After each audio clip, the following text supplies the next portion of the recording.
네, 시작하겠습니다. 실강 문제 7회 풀어보도록 하겠습니다. 1번 경력개발 제도는 간호사의 역량 수준에 따라 차별화해서 인정하는 보상체계다. 여기까지는 맞죠? 그 다음에 간호사의 성과를 인정하는 임상승진 제도를 실행하기 위해서 사용하는 도구가 경력개발 제도죠. 그래서 1번은 동그라미 정의를 지금 물어보고 있는 문제고요. 2번 경력개발은 간호사의 실무 능력은 경험이 많으면 자동 증가하고 이 등급 구조에서 자동적으로 승진하는 구조를 가지고 있다. 틀린 문항이죠. 어디가 틀린 걸까요? 자동 승진, 자동 증가는 없죠. 하나의 단계가 경력이 되면 그 레벨에 스스로 자원해서 신청해서 시험을 보고 거기에 통과를 해야지만이 그 다음 단계로 올라갈 수 있는 거죠. 자동 승진 이 말 때문에 틀린 거고요. 3번 직무 수행 평가 목적은 실제 기출로도 문제가 나왔었죠. 자, 임금관리, 인사이동, 교육훈련, 사기, 양량 등의 목적을 두고 직무 수행 평가를 시행하게 됩니다. 그래서 이거는 꼭 기억을 하셔야 되고요. 동그라미 표준 업무 수행 목록을 미리 작성해 두고 여기에 가부, yes, no 이것만 표시하는 방법은 도표식 평정 척도법이 아니죠. 뭐죠? 체크리스트 평정법을 이야기하고 있죠. X. 5번 도표식 평정 척도법은 평정 요소에 대한 등급 간 비교 기준이 명확하다. 틀린 문항이죠. 명확하지 않아요.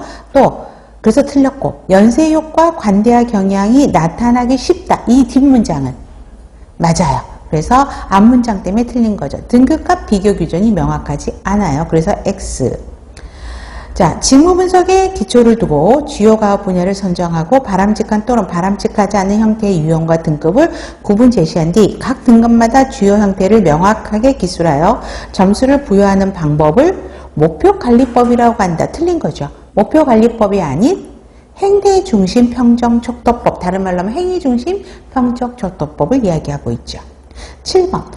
7번도 실제 기출에서 나왔죠.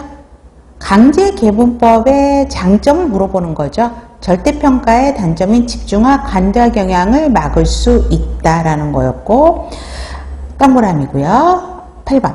두 가지 평정 요소 간의 논리적인 상관관계가 있는 경우 한 요소가 우수하면 다른 요소도 우수하다고 판단하는 경우는 후광효과가 아닌 논리적 착오를 이야기하고 있죠. X. 9번. 직무와 연관 있는 성과나 행동 특성에 대해서 제시된 평가 요소 등을 중심으로 피평가자에 대해서 자유롭게 기술하는 방법은 SA 평가법을 이야기하고 있죠. 정의를 물어보는 문제 동그라미. 10번.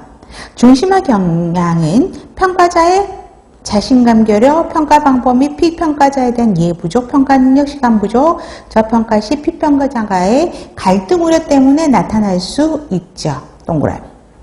11번 직무가 가지고 있는 책임성, 난이도 이게 핵심 키워드죠.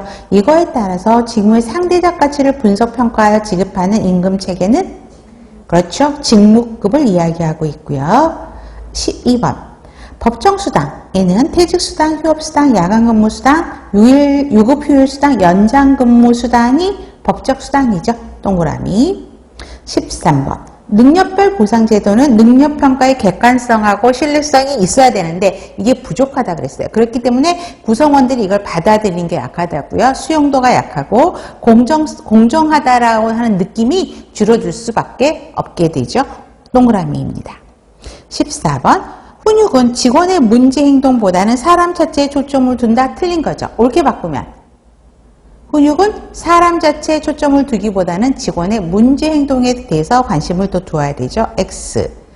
직원 훈육 시 규칙은 일관성 있게 하되 개인에 따라서 융통성 있게 해야 된다 그랬죠. 동그라미입니다. 16번. 어느 한 당사자에게 이익이 될 경우 다른 당사자에게 그만큼 손해가 된다는 제로성 가정에 기초를 두고 있다.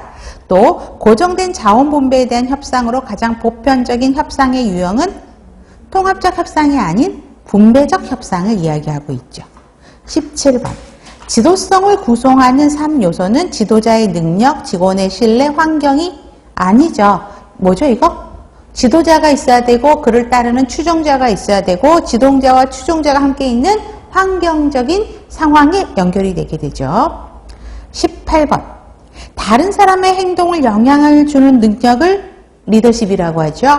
자원을 배분하고 이용하는 능력은 관리라고 이야기하죠. 앞, 뒤 주어를 바꾸시면 되겠죠. 19번. 관리자는 언제, 어떻게라고 하는 질문을 하고 리더는 무엇을 왜 하는지 묻는다. 맞죠? 동그라미. 20번. 특성 이론은 하급자의 영향과 환경적 영향, 사강적 요인들을 고려하지 못한 게 특성이죠. 그래서 고려하였다? 틀린 문항이죠. 고려하지 못한 겁니다. X. 21번. 행동이론은 상황적 요소를 고려하지 않고 어느 조직에나 유효한 보편적 리더십에 초점을 두고 있죠. 어느 조직